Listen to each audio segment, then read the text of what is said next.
So is buying a house the ultimate investment, or is it a money trap? Well, today I'm going to explain to you why I think it's a money trap, and here in 2026, buying a house is just a bad idea. Let's say you decide to buy that house. First off, you're going to need on average a 20% down payment. Well, now you need closing costs. That is based off of a percentage. I'm just going to throw out a random number. You're probably going to need $2,000 to $5,000 just to cover your closing cost. So as you can see, this is getting expensive already, and you haven't even got to your mortgage. So your mortgage payment will need to be paid every month, and then you're going to have to pay interest. So let's say you buy a $400,000 house. By the time that house is paid off, it's probably going to cost you $700,000. Okay, so is that it? Am I all in on this house? Not even close. You're going to have to pay property taxes, and you're going to have to pay home insurance. And if you live in a really nice neighborhood, you might even have to pay HOA fees every month. Oh, okay. So are we there yet? Nope. Maintenance and repairs. Oh, wow. This house just got super expensive. You're going to need millions of dollars just to buy a dang house here in America. All right. I'll just stick to renting. And the main reason I like to rent is all that extra money that I would be dumping into a house, or a money pit, as they say, I actually just invested into the stock market. And the main reason I'm doing that is because I just want to retire early. I actually just want to own less things and retire early and just live a simple, peaceful life on my terms. I think money can buy you freedom. That's really what I think. No, I don't need millions and millions of dollars. I'm very frugal, very simple. I can live off of much less. Robert Kiyosaki, the author of Rich Dad, Poor Dad, he has a quote: "A house is not an asset, it is a liability." And this is very true. I mean, I just explained to you all of the additional and hidden costs that are going to go into that house. Now, I don't think owning a house is all that bad. If you really have the money and you can afford it and you have a family, yeah, you're going to get that peace of mind. You're going to have that comfort. I think owning a house is great. I just don't think it makes sense for most people that live in the West. In the stock market, if you were to invest that money, to keep the number simple, let's say you pay $1,000 a month for rent and you have $1,000 a month for a mortgage. If you're a homeowner, you could just add on an extra $1,000 to cover all those other costs. So you would really be paying about $2,000 a month to be a homeowner. So if you are to rent a house instead and invest that extra $1,000 per month for 10 years, you would have contributed or invested $120,000 over the course of 10 years. The stock market will give you an average return of 10% interest per year. So with compounding interest, you would make about $84,000 just in interest in 10 years. So that $120,000 would turn into $204,000. And essentially, the more money you can invest and the more time that you can invest, the bigger the compounding interest gets. So you can see where this goes. This is how rich people get so dang rich, is they just keep reinvesting that money, and it compounds over time. Rich people, they put their money to work. Unlike poor people have to work for their money. And most of us have to start out poor to work for our money, but at some point when you have enough capital built up, you can just let your money work for you and you can retire early. So that is the point that I'm trying to present to you guys out there. Being a homeowner also makes you an unpaid employee. Yes, you'll be doing a lot of labor for free. You will not be paying yourself for that work. You'll be spending most of your weekends working on your house, whether it's painting a wall or upgrading your appliances. Maybe you want to upgrade your whole kitchen and do a remodel. These are things that I no longer enjoy doing. At one point in my life, I liked building things and working on a house, but when it's an every weekend thing, I'm just not into it anymore. There's so much more to life. There's other things I would rather be doing.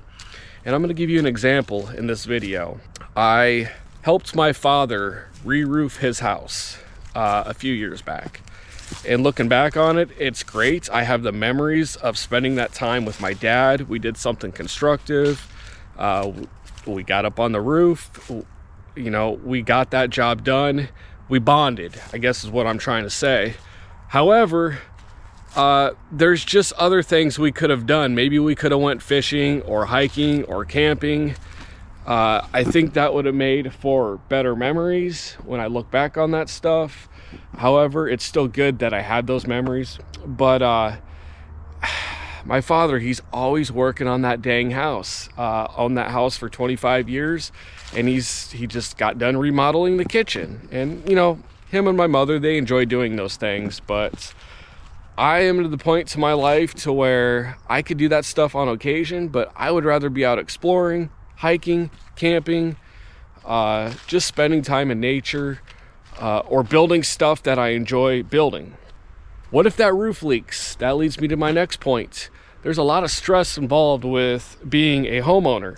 When that roof leaks, you can't wait around. You have to get that roof fixed right away. That might mean you have to miss work to fix it or pay somebody else to fix that roof. Then you have to stress out about the water getting inside the walls. Are the walls going to get moldy? Are you getting black mold inside your house? That's very unhealthy to be breathing that in. What if your house floods? I mean, you need flood insurance to cover flood damage, and most of the time that's just too expensive to get in the first place. When Mother Nature strikes, she's not very nice. Mother Nature she's unpredictable, she's bipolar, she's very moody, and she has a strange sense of humor when it comes to destroying people's houses. It could be hail damage, it could be a rainstorm, and she could knock a tree down on your house. There's just a lot of things that could go wrong with a house that are going to get you stressed out. And having that home insurance is just not foolproof. They're not going to cover costs if they don't have to, so you may have to fight them tooth and nail. So there is a lot of stress involved with being a homeowner. Being a homeowner can also tie you down. Our life choices change from day to day, from year to year. Our careers change. Maybe we don't agree with the politics of our state. Maybe there's just a lot of crime. Maybe it's just not as safe as it once was. There's just a lot of things that can change overnight. Sometimes we want to uproot and move and change our environment. I'm not the same person as I was yesterday. I'm not the same person as I was a year ago. So the mind is very fickle. We change our mind a lot. The human species is just very unpredictable. And so I'm really noticing with inflation and the cost of living in the West in general, it just doesn't make sense to buy a house. There's a lot of people that are leaving Canada, America, Australia, and Europe because a lot of these countries, they're just not as safe as they once were, and they become extremely expensive for people to just afford the cost of living. And I mean, I'm single, and you know, it's expensive for me. I can't even imagine for large families trying to make ends meet. So the trend is a lot of people are leaving the West and they're moving to safer, more affordable countries in Southeast Asia. The thing is, you still need to make a good wage to afford a good living in these other countries. Now, the grass is not always greener on the other side. A lot of these countries, they're just not quite as developed. Their infrastructure is not always the best. They have great healthcare in like Thailand, for example, but Thailand's gotten a little bit more expensive. However, like the air is going to be dirtier in these other countries.